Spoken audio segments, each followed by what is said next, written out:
All right, let's get right into it. We are going to talk about unlocking the absolute magic of reading, and we're going to do it by focusing on the very first, most critical step there is, teaching a child to hear the first sound in a word. I know it sounds almost too simple, right? But believe me, this one little skill is the key that opens the door to everything else. And this right here is what it's all about. That aha moment, that little spark in their eyes, that's the magic we're chasing. It's so much more than just a cute moment. It's a huge leap forward in their brain. It's the moment a child stops just hearing words and starts to understand, how they're actually built. So you might be asking, why all this focus on just the first sound? Well, it's because it truly is the gateway to reading. For a young brain that's just starting to figure out how language works, it's the most logical, the most accessible place to begin. Think of it like this. Reading is a code, and this skill, hearing that first sound, is the very first key to cracking it. This is really the first step into what we call the alphabetic principle, the big idea that all those little squiggles on a page actually stand for the sounds we make when we talk.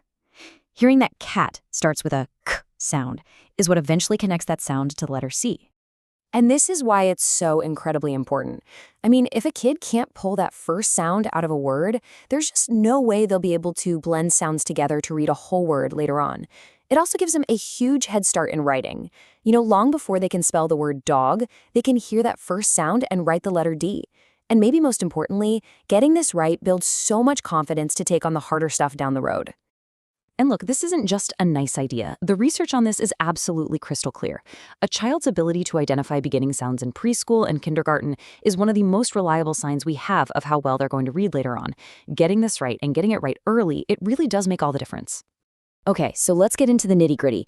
We're going to talk about some of the most common mistakes people make, mistakes that can actually make things way more confusing for a child, because this whole process is about focusing on sounds, not just the names of letters. So here's the key phrase you need to know: phonological awareness. And notice what it's all about. It has nothing to do with looking at letters on a page. This is a listening skill, pure and simple. We are literally training a child's ear to hear all the tiny little pieces inside of a spoken word. All the fun games we're about to get into, they all start right here, with just listening. Now, this right here is probably the #1 mistake that well-meaning parents, and even some teachers, make. We teach the letter name, M. But think about it. A child is never going to find the sound M in the word monkey. What they need to know is the sound M. Making sure you focus on the sound first is absolutely non-negotiable. And here's mistake number 2, adding that little sound at the end of consonants. We say b for B or d for D, but the word is dog. It's not dog. We have to teach a clean, crisp sound, B, D, T. Go ahead and try it yourself. You can actually feel the difference in your mouth. So let's just recap the core principles here. First, sounds always come before letter names. Second, just teach one sound per letter to start. So the hard k sound for C, like in cat, not the s sound like in city. And finally, a great tip is to start with what we call continuous sounds.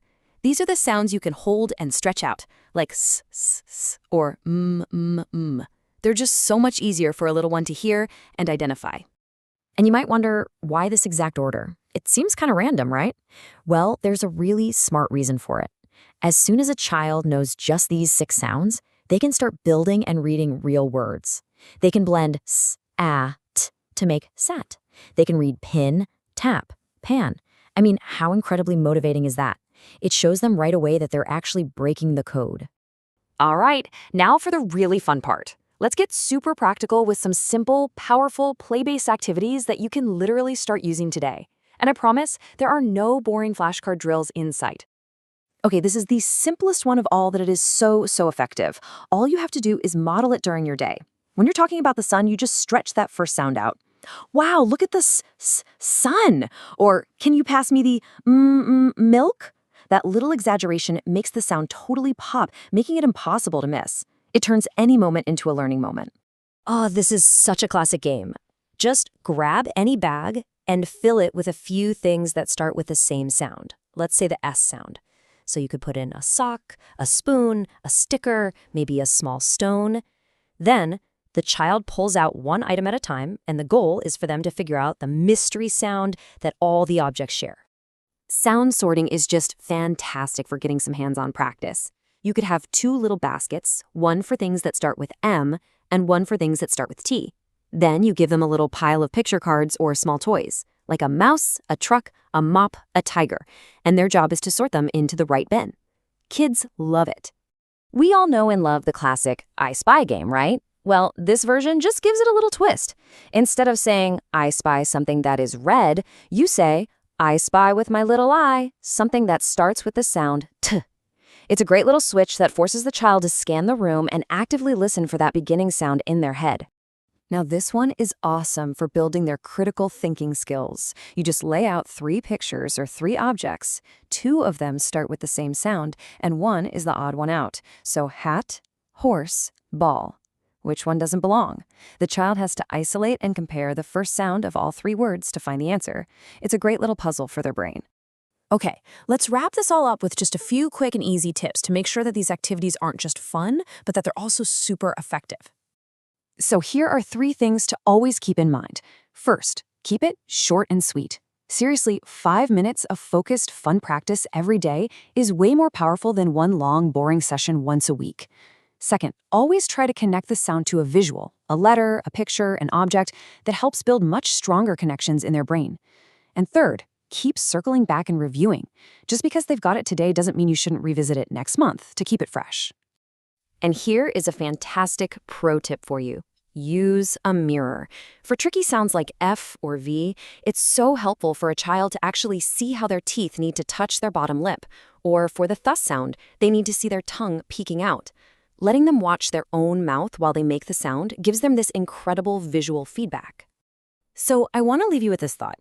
We often think of learning to read as this giant, overwhelming task that requires workbooks and programs.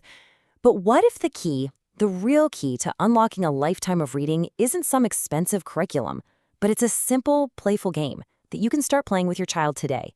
Because these small, fun interactions, that's what truly builds the foundation for a lifetime of confident, joyful reading.